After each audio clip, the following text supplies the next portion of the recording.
ವನವಾಸಕ್ಕೆ ಹೋದ್ನತ. ಅಂಥವರಿಗುಂಟು ವನವಾಸ. ಯಾರಿಗೆ? ಇವ್ರಿಗೆ ವನವಾಸ ಆತು.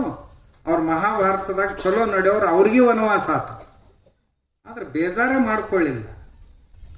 ಏನಪ್ಪಾ ಅಂತಂತವ್ರಿಗೆ ವನವಾಸ ಆಗೈತಂತ ನಾವು ಯಾವ ಗಿಡದ ಸೊಪ್ಪು, ಯಾವ ಗಿಡ ತಪ್ಪಲ, ಯಾಕಷ್ಟು ಉರ್ದಾಡ್ತೀನಿ ಅಂತ ಮನಸ್ಸಿಗೆ ಸಮಾಧಾನ ಹೇಳ್ಕೋಬೇಕಂತ. ಮನಸ್ಸಿಗೆ ಸಮಾಧಾನ ಇದು ನಾವು ಕಲಿಬೇಕಾದದ್ದು. ದೇವರಿಂದ ನಾವು ಇದನ್ನು ಕಲಿಬೇಕಾದದ್ದು. ರಾಮನಿಗೇನು ತೊಂದರೆಗಳಾಗ್ಲಿಲ್ಲ. ಅಡವಿಯೊಳಗೆ ಹೋದನ್ರಿ. ಒಂದ್ ಸಾರಿ ಪ್ರಸಂಗ ಹೆಂಗ್ ಬಂತು ಅಂದ್ರೆ, ಈ ಗಂಡ, ಹೆಂಡತಿ ಮತ್ತು ಇವ್ರ ತಮ್ಮ 3 ಮಂದಿ ಕೂಡಿ ಹೊಂಟಿದ್ರು. ಒಬ್ಬ ಕಬಂಧ ಅಂತಕ್ಕಂಥ ರಾಕ್ಷಸ. ಕಬಂಧ ಅವ ಕುತ್ತಿಗೆ ಮೇಲಿಂದ ಇರ್ಲಿಲ್ಲ ಅಂತ, ಇದೆಲ್ಲ ಒಳಗೆ ಎದ್ಯಾಗ ಸೇರಿತ್ತಂತ. ಕಾಲಿರ್ಲಿಲ್ಲ, ಬರೀ ಉದ್ದನ್ ಕೈ ಇದ್ದು ಅಂತ. ಕುಂತಲ್ಲೇ ಕುಂತ್ಕೊಂಡು ಆ ಕೈಯಿಂದ ಎಷ್ಟು ದೂರದಾಗ ಏನ್ ಸಿಗ್ತಾವ ತಗೊಂಡು ತಿಂತಿದ್ನಂತ. ಅಂತದ್ರಾಗ ಇವ್ರು ಸಿಕ್ಕರು. ನಿಮ್ಮನ್ ಮುಗಿಸೇ ಬಿಡ್ತೀನಿ ಅಂದ. ಅಂದು 3 ಮಂದಿಯನ್ನು ಹಿಚ್ಚಗಾಕ ನಿಂತ. ಅಂಥ ಪ್ರಸಂಗದಲ್ಲಿಯೂ ಸಹಿತ ಬಹಳ ಸಿಟ್ಟು ಬಂದಿತ್ತು ಶ್ರೀರಾಮಚಂದ್ರನಿಗೆ. ನಮ್ ಚಿಕ್ಕಮ್ಮ ಹಿಂಗ್ಯಾಕ್ ಮಾಡಿದ್, ನಮ್ಮನ್ನ ಯಾಕೆ ಅಡವಿಗಟ್ಟಿದ್ಲು ಅಂತ ಮನಸ್ಸಿನಾಗ ಬಂದಿತ್ತು. ಬಂದದ್ದನ್ನ ಇನ್ ಮುಂದ ಅವ್ರ ಚಿಕ್ಕಮ್ಮಗೆ ಏನ್ರ ಅನ್ಬೇಕು ಅಂತ ಮನಸ್ಸಿನಾಗ ಬಂದಿತ್ತು. ಅಷ್ಟ್ರೊಳಗ ಅವಂದ ಅಂತರ್ ಮನಸ್ಸು ಹೇಳ್ತಂತ, ನೋಡಪ್ಪ ನಿಜವಾಗಿ ಸಂಯಮ ಪಾಲಿಸೋದ ಅದಕ್ಕೆ ಯೋಗ್ಯ ಸಮಯ ಅಂದ್ರೆ ಇದ. ಹರಿ ಹಾಯಕ್ ಹೋಗ್ಬೇಡ. ನೀ ಹರಿ ಹಾಯೋದ್ರಿಂದ ನಿನಗೂ ಏನೂ ಸಮಾಧಾನ ಇಲ್ಲ, ಯಾರಿಗೆ ನೀ ಹರಿ ಹಾಯ್ತಿ ಅವರು ಇಲ್ಲಿಲ್ಲ. ಯಾಕೆ ಮನಸ್ಸಿಗೆ ನೋವು ಮಾಡ್ಕೋತಿ? ಸಮಾಧಾನ ಮಾಡ್ಕೊ. ಆ ಕಬಂಧನಿಗೆ ಒಂದು ವರ ಕೊಟ್ಟಿದ್ದ ದೇವ್ರು. ಏನಂತ? ಅವ ಇಚ್ಛಾಮರಣಿ ಆಗಿದ್ದ. ಅವನ್ ಕೊಲ್ಲಕ್ಕೆ ಯಾರಿಗೆ ಸಾಧ್ಯ ಇರಲಿಲ್ಲ. ಇವ್ರು 3 ಮಂದಿ ಶಿಕ್ರು ನಿಮ್ಮನ್ನು ತಿಂದ ಹಾಕ್ತೇನಂದ. ಹೆಗಲ್ ಮ್ಯಾಗ ಕುಂದರ್ಸ್ಕೊಂಡಿದ್ದ 3 ಮಂದಿನ. ಅವಾಗ ರಾಮಂದ, ತಮ್ಮ ಹೆಂಗು ಇವಾಗ ಮರಣನೇ ಇಲ್ಲ, ನಾವು ಕೊಲ್ಲಕ ಸಾಧ್ಯ ಇಲ್ಲ ಇವನ್ನ, ನಮ್ಮ ಅಸ್ತ್ರ ಶಸ್ತ್ರಗಳು ಯಾವ ನಡೆಯಂಗಿಲ್ಲ ಇವನ್ ಮ್ಯಾಗ. ಕೊನೆಗೆ ರಾಮ ಹೇಳ್ದ ಲಕ್ಷ್ಮಣಗ, ನಾ ಈ ಕೈ ಗಟ್ಟಿ ಹಿಡಿತೀನಿ, ಇವನು ಎಡ್ಡು ನೀ ಇಲ್ಲಿ ಕತ್ತರಿಸಿ ಬಿಡುವನಂತ. ಇವ ಎಲ್ಲ ಈ 2 ಕೈಲೇನೆ ಎಲ್ಲ ಆಟ ಆಡಕತ್ತಾನೆ. ಹೌದಿಲ್ಲ? ಇವಾಗ ಮರಣ ಇರ್ಲಿಕ್ಕೆ ಬಿಡೋಲ್ದಕ್ಕ. ಆದ್ರೆ ಇವೆಡ್ಡು ಕೈ ಕತ್ತರಿಸ್ಬಿಡು, ಉಪವಾಸ ತೊಕ್ಕ ನಿಮ್ಮ ಹಿಂದಾಗಡೆ. ಲಕ್ಷ್ಮಣ ಕೈನ ಕತ್ತರಿಸಿ, ಕೈ ಕತ್ತರಿಸಿ ಒಗದ್ಬಿಟ್ರು. ದಪ್ಪ ಅಂತ ಬಿತ್ತು. ಅಲ್ಲಿ ನಾ ಹೆಂಗ್ ಬದುಕಲಿ ನನ್ನ ನೀ ವಿಚಾರ ಮಾಡಿ. ಆಯ್ತು, ನಾನು ಇಚ್ಛಾ ಮರಣಿ, ಮತ್ ನನ್ನ ಕೈನ ಕತ್ತರಿಸಿರಂದ್ರೆ ನನ್ನ ಸಮಾಧಿ ಮಾಡೇ ಹೋಗ್ರಿ ನೀವು. ಅಲ್ಲಿ ನೀ ಸಾಯಲಾರ್ದ ಸಮಾಧಿ ಹೆಂಗ್ ಮಾಡೋದು ಅಂತ. ದೊಡ್ಡ ತಗ್ಗರ ತೆಗಿರಲ್ಲ ಅಂತ ತೆಗದ್ ತಗ್ನ್ಯಾಗ ಹಾಕಿ ಮಣ್ಣು ಹಾಕಿ ಮುಚ್ಚಿಬಿಡ್ರಂತ, ನಾ ಜೀವಂತಿದ್ದಾಗ.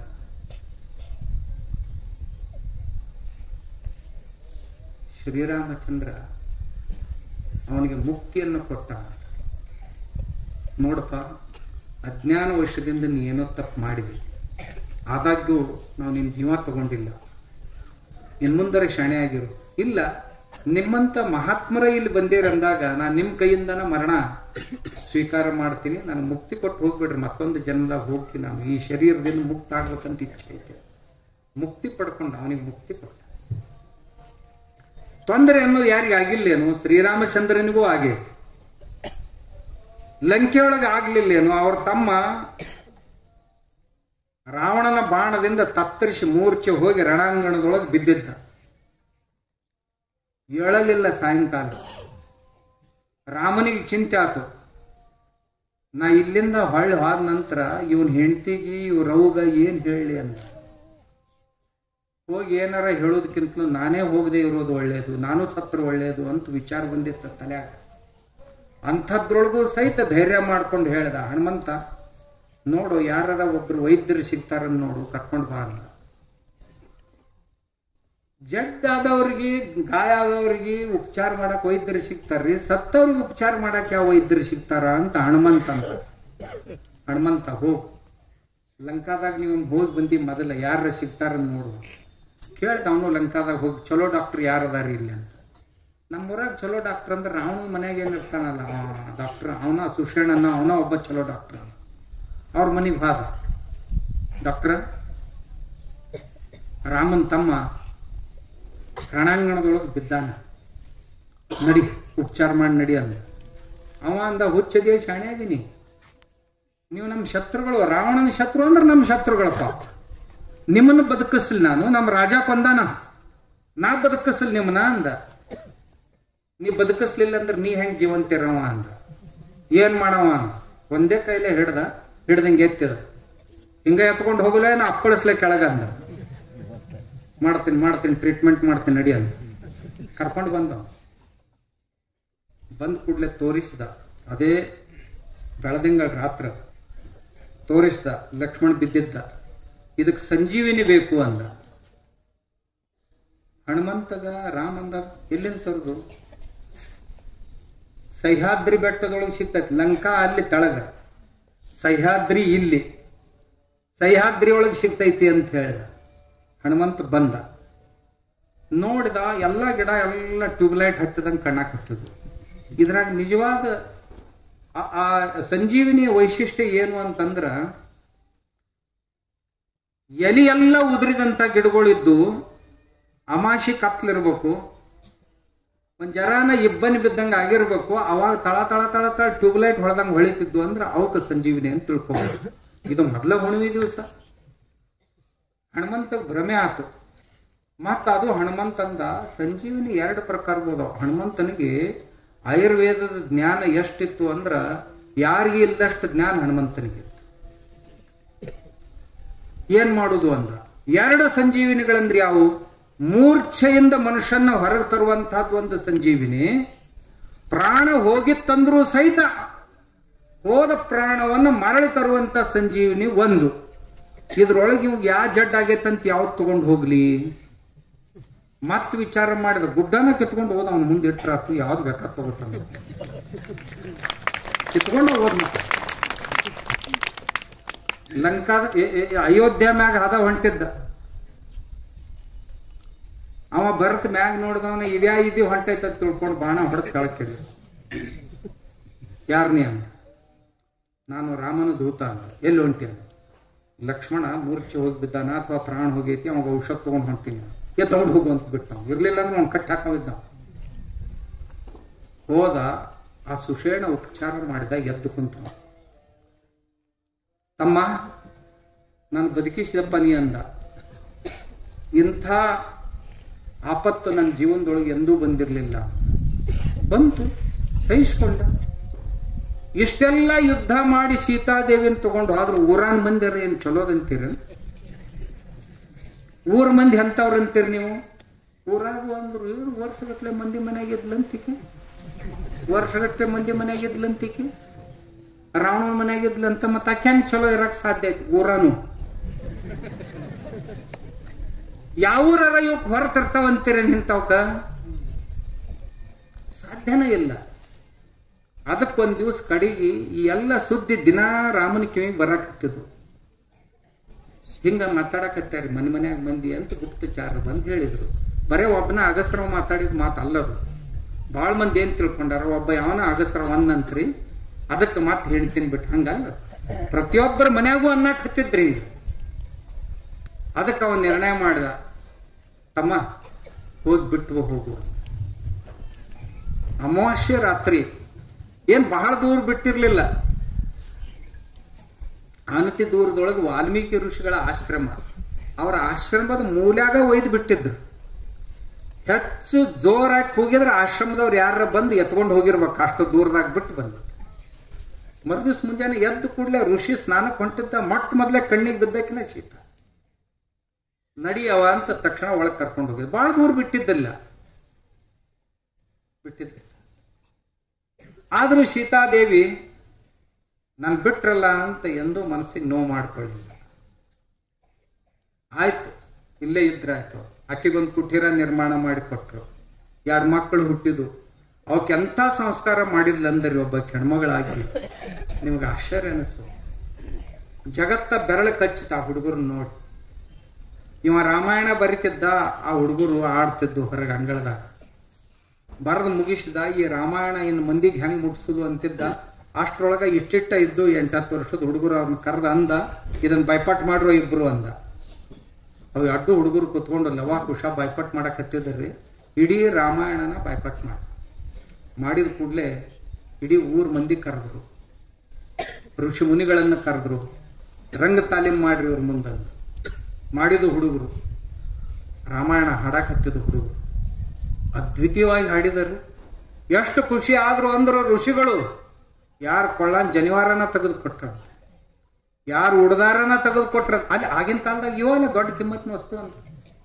ಇನ್ ಕೆಲವು ಮಂದಿ ಕೈ ಕಟ್ಕೊಂಡು ರುದ್ರಾಕ್ಷಿ, ಕೊಳ್ಳಾಗ ಹಾಕೊಂಡು ರುದ್ರಾಕ್ಷಿ ಮಾಲಿನ ಹುಡುಗರಿಗೆ ಕೊಟ್ರಂತ. ಕೆಲವು ಮಂದಿ ಕಾಲಾನ ಕಡಾವ್ ತೆಗೆದು ಕೊಟ್ರು, ಕೆಲವು ಮಂದಿ ಕೈಯೊಳಗಿನ ಬೆತ್ತ ಕೊಟ್ರು, ಕೆಲವು ಮಂದಿ ಕಮಂಡಲು ಕೊಟ್ರು ಅವ್ರು. ಇಂಥವಲ್ಲ ಆಗಿನ ಕಾಲದ ವಸ್ತುಗಳು.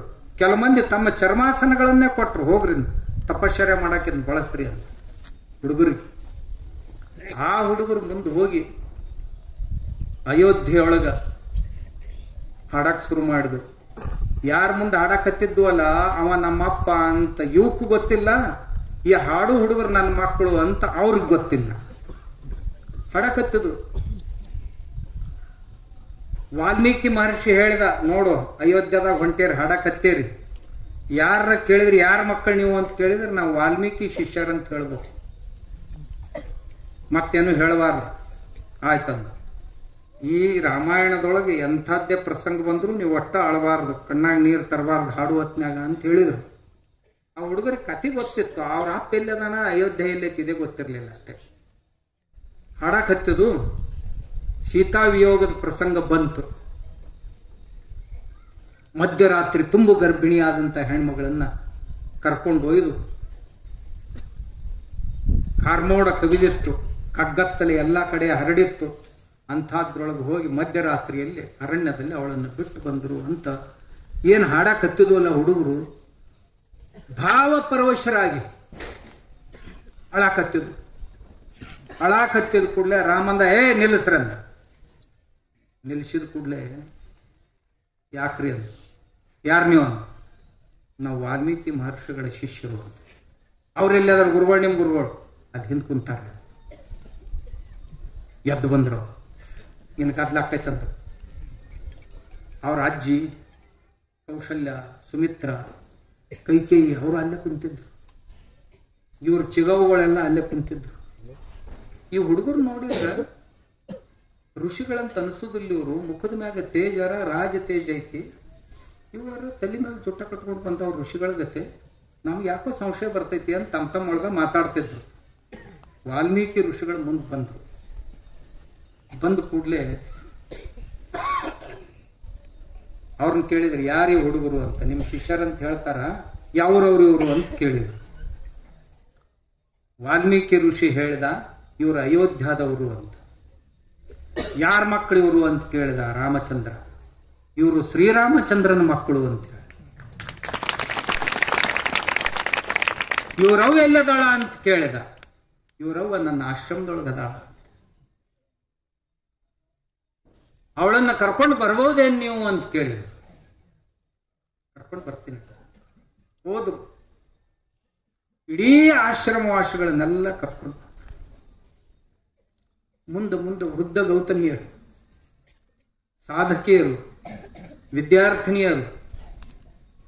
ವಾಲ್ಮೀಕಿ ಮಹರ್ಷಿ ಆಶ್ರಮದೊಳಗ ಹುಡುಗಿಯರು ಮತ್ತು ಹುಡುಗರು ಇಬ್ಬರದು ಗುರುಕುಲ ಇತ್ತು, ಶಾಲೆಗಳಿದ್ದು. ಅಲ್ಲಿ ಸಾವಿರಾರು ಮಕ್ಕಳು ಕಲಿತಿದ್ರ. ಆ ಕಾಲದಾಗ ಇವತ್ತಿಗೆ 8,000 ವರ್ಷಗಳ ಹಿಂದೆ ಎಂಥ ದೊಡ್ಡ ಸಾಲಿ ವಾಲ್ಮೀಕಿ ಮಹರ್ಷಿಗಳ ಆಶ್ರಮದಾಗಿತ್ತು ಅಂದ್ರೆ ಸಾವಿರ ಮಕ್ಕಳು ಕಲಿತಿದ್ರು. ಅವರೆಲ್ಲರೂ ಒಂದ್ ಕಡೆ ಹುಡುಗರು ಸಾಲು, ಒಂದ್ ಕಡೆ ಹುಡುಗಿಯರು, ಹೆಣ್ಮಕ್ಕಳು ಸಾಲು ಬರ್ತಿತ್ತು. ಮನೆಗೆ ಹಿಂದ ಕಾಷಾಯ ವಸ್ತ್ರವನ್ನು ಧಾರಣೆ ಮಾಡಿದಂತ ಒಬ್ಬ ಹೆಣ್ಮಗಳು ನಡ್ಕೊಂತ ಬಂತು. ವೇದಿಕೆ ಮೇಲೆ ಕರ್ಕೊಂಡು ಬಂತು. ಇವಳು ನಿನ್ನ ಶ್ರೀಮತಿ ಸೀತಾದೇವಿ ಅಂತ. ಗುರುತು ಹತ್ಲಾರ್ದಂಗಾಗಿತ್ತು. ಬಹಳ ವರ್ಷ ಆಗಿತ್ತು, 10-12 ವರ್ಷ ಆಗಿತ್ತು. ಅಂದು ಕೂಡಲೇ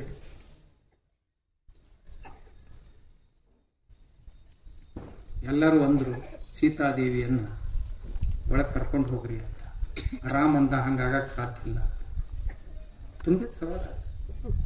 ಮತ್ತೇನ್ ಮಾಡಬೇಕು ಅಂತ ದೇವಿ ಸೀತೆ ಇನ್ನೊಂದು ಸಾರಿ ಎಲ್ಲರ ಎದುರಿಗೆ ಹೇಳಬೇಕು, ಪ್ರತಿಜ್ಞೆ ಮಾಡಬೇಕು ಅಂತ. ಏನು ಪ್ರತಿಜ್ಞೆ ಮಾಡಬೇಕು ಅಂತ ವಾಲ್ಮೀಕಿ ಕೇಳಿದ್ರು. ಅದು ಏನ್ ಮಾಡಬೇಕು ಅನ್ನೋದು ಸೀತಾದೇವಿಗೆ ಗೊತ್ತಿದೆ. ಆ ರೀತಿಯ ಪ್ರತಿಜ್ಞೆಯನ್ನು ಅವಳು ಮಾಡಲಿ, ಈ ಜನ ಎಲ್ಲ ಒಪ್ಕೊಳ್ಳಿ, ಅವಳು ಶುದ್ಧಳಾಗಿದ್ದಾಳೆ, ಪರಿಶುದ್ಧಳಾಗಿದ್ದಾಳೆ, ಪವಿತ್ರ ಆಗಿದ್ದಾಳ ಅಂತ ಆಕಿ ತಾನು ಎರಡು ಕೈ ಎತ್ತಿ ಹೇಳಬೇಕು, ನಾನು ಪರಿಶುದ್ಧಳು, ಶುದ್ಧಾತ್ಮಳು, ನಾನು ದೂಷಿತಳಾದವಳಲ್ಲ ಅಂತ ಹೇಳಬೇಕು ಅಂದ್ರು. ಆಗ್ಲಿ ಅಂದ್ಲು ಸೀತಾದೇವಿ. ಯಾಕೆ ಅಂದ್ರೆ ಇವ್ರ ಮನೆಗೊಳಗೆಲ್ಲ ಮಾತಾಡ್ತಿದ್ರಲ್ಲ, ಅದಕ್ಕೆ ಉತ್ತರ ಕೊಡುವಂತ ಸಮಯ ಬಂದೈತಿ ಅಂತ. ಮಾತಾಡೋರ ಎಲ್ಲರೂ ಇಲ್ಲಿ ಬಂದಾರ. ಇವ್ರಿಗೆ ಒಂದ್ಸಾರಿ ನೇರವಾಗಿ ಸೀತಾದೇವಿನೇ ಹೇಳ್ಬೇಕು, ವಿಶ್ವಾಸ ಇದ್ರೆ ಅವ್ರು ಕೇಳ್ಬೇಕು. ಸೀತಾದೇವಿ ಒಂದೇ ಮಾತನ್ನು ಹೇಳಿದ್ಲು, ದೇವಿ ಭೂಮಾತೆ, ಭೂಮಿ ತಾಯಿ ಮಗಳಕ್ಕೆ ನೇಗಲ ಹೊಡಿಯವತ್ನಾಗ ನೇಗಲ್ದಾಗ ಸಿಕ್ಕಿದ್ಲು ಅಂದ್ರೆ ಅವಳ ತಾಯಿ ಭೂಮಾತೆ ಅಂತ ನಮ್ಮ ತಿಳುವಳಿಕೆ. ಆ ತನ್ನ ತಾಯಿಗೆ ಪ್ರಾರ್ಥನೆ ಮಾಡಿದ್ಲು, ತಾಯಿ ಭೂಮಾತೆ, ನಾನು ಒಂದು ವೇಳೆ ನನ್ನ ಜೀವನದಲ್ಲಿ ಪರಿಶುದ್ಧಳಾಗಿದ್ದೆ ಅಂದ್ರ ನನ್ನನ್ನು ನೀನು ಸ್ವೀಕರಿಸಬೇಕು ಅಂತ.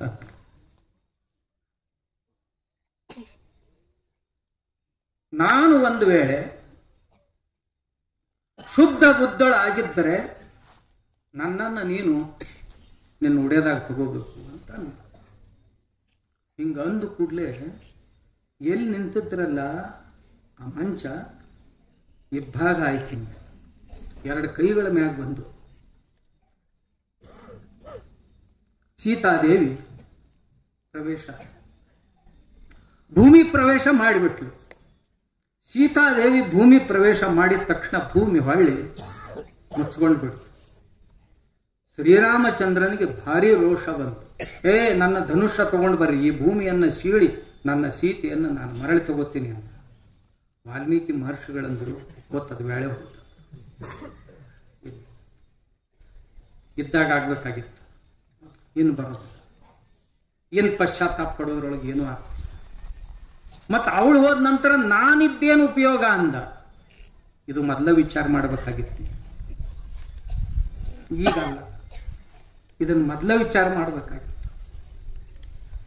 ನನಗಿನ್ನು ಈ ಅಯೋಧ್ಯೆ ಬೇಡ ಅಂತ ರಾಮನಿಗೆ ತಿಳಿಸಿ ಹೇಳಕ್ ಬಹಳ ಮಂದಿ ಬಂದರು.